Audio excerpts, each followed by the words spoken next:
Hello, my name is Amelia Beanland, and I am the director/creator of the film intro, Lucid Dreams. So this is my creative critical reflection. So Lucid Dreams is a story about a monster that comes after teenagers when they have bad thoughts in their mind. So when someone's not doing well mentally, the monster will come after the victim and kill them. So that's basically the entire premise of the story. The genre we chose was horror/mystery because it kind of leaves off on a cliffhanger and you're not sure like where this monster even came from or why it's doing what it's doing. But yeah, that's how it goes. So the film first begins with me, one of the main characters, just waking up. Seems like a pretty normal day. You can't really tell what's going on right now, but the credits begin to roll, so you can tell it's a film opening. This is me getting ready for, just the day. I sit down, and then this is where it kind of takes like a dark turn. As you can see, the monster popped up for a split second there. It shows the pill bottle, and ultimately the monster takes over my mind, and I die. And yeah, that's the first part of the film. And that leads me to my first question. So, how does your product use or challenge conventions, and how does it represent social groups or issues? So, the social group that we chose for our film was obviously teenagers or young kids that might be, struggling mentally, and stuff like that. So we wanted to represent that in a like natural sense, as you can see, starting off in my bedroom, waking up probably for school or something like that. And as you can see, the next person wakes up in his bedroom as well. And you can hear the sort of eerie, creepy music in the background of this clip. Yeah, we wanted to show it in a sense that it was kind of like a diary, so that made it seem more real than it's perceived to be. Our film didn't really challenge any conventions. It was just sort of showing what went on, yeah. So the second question is, how does your product engage with audiences, and how would it be distributed as a real media text?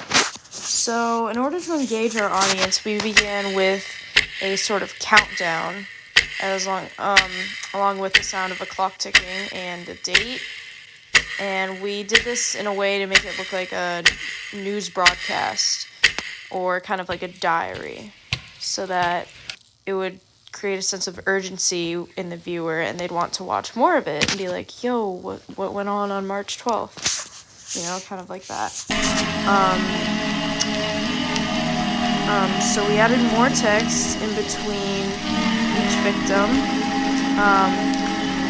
and the word currently monitoring, so it's like, it's almost like they're being watched by the monster.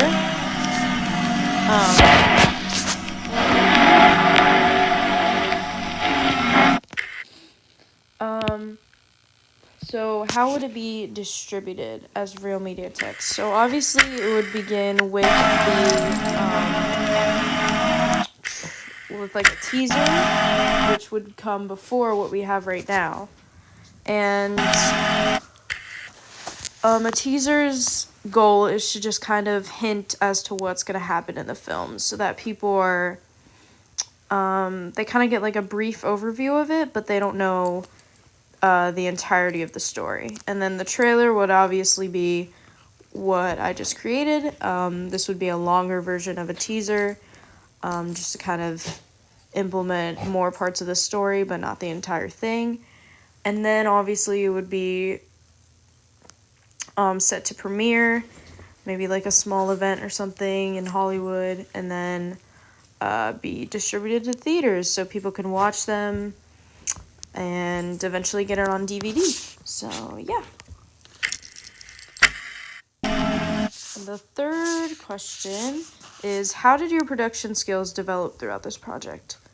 So as you can see, throughout the entire project, we used many different camera angles and shots in order to show what we wanted for that scene. So in the first scene, I did a wide shot of just the foot of the bed so that you can clearly see me waking up.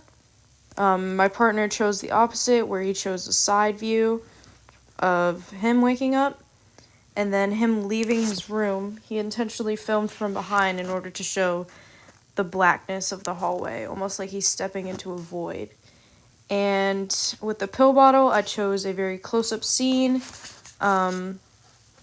in my hand holding the pills, so it looked like the viewer was watching it through my perspective, which was kind of what I wanted it to feel like. And then the part where I ultimately die, it's once again at the foot of the bed to kind of symbolize going to sleep, because I woke up at the foot of the bed and now I'm dying at the foot of the bed. But I kept it at a side angle so you could really see like the body flop, you know.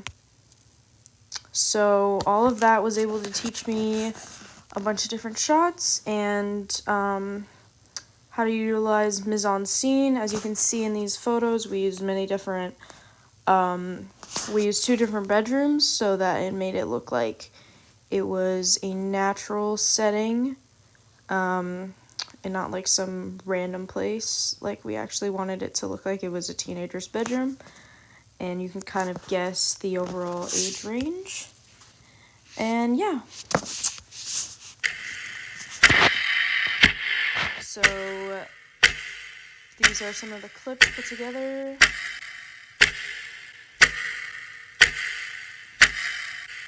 Yeah. So question 4, how did you integrate technology, software, hardware, and online in this project? So as you can see in the beginning, we implemented sound using an editing software, which was in this case clock ticking, as well as a text that would gradually appear to make it look like it was being typed, sort of like a typewriter. We also utilized our own audio, as you can hear in this clip, which was heavy breathing. So yeah, and we also used animation to show the eyes in the hallway, as you just saw. Some more natural sounds, which was the alarm going off when I woke up. I really wanted it to make it seem like it was realistic to a teenager's day, as most people don't wake up without alarms anymore. Once again, the text is that gradual pop-up, except for the directed by. We also added a grainy film over it, which can be done through editing, as well as the background music, which is very, very distorted and low. And then right here, a black and white filter to symbolize death. Yeah, so we were able to use a bunch of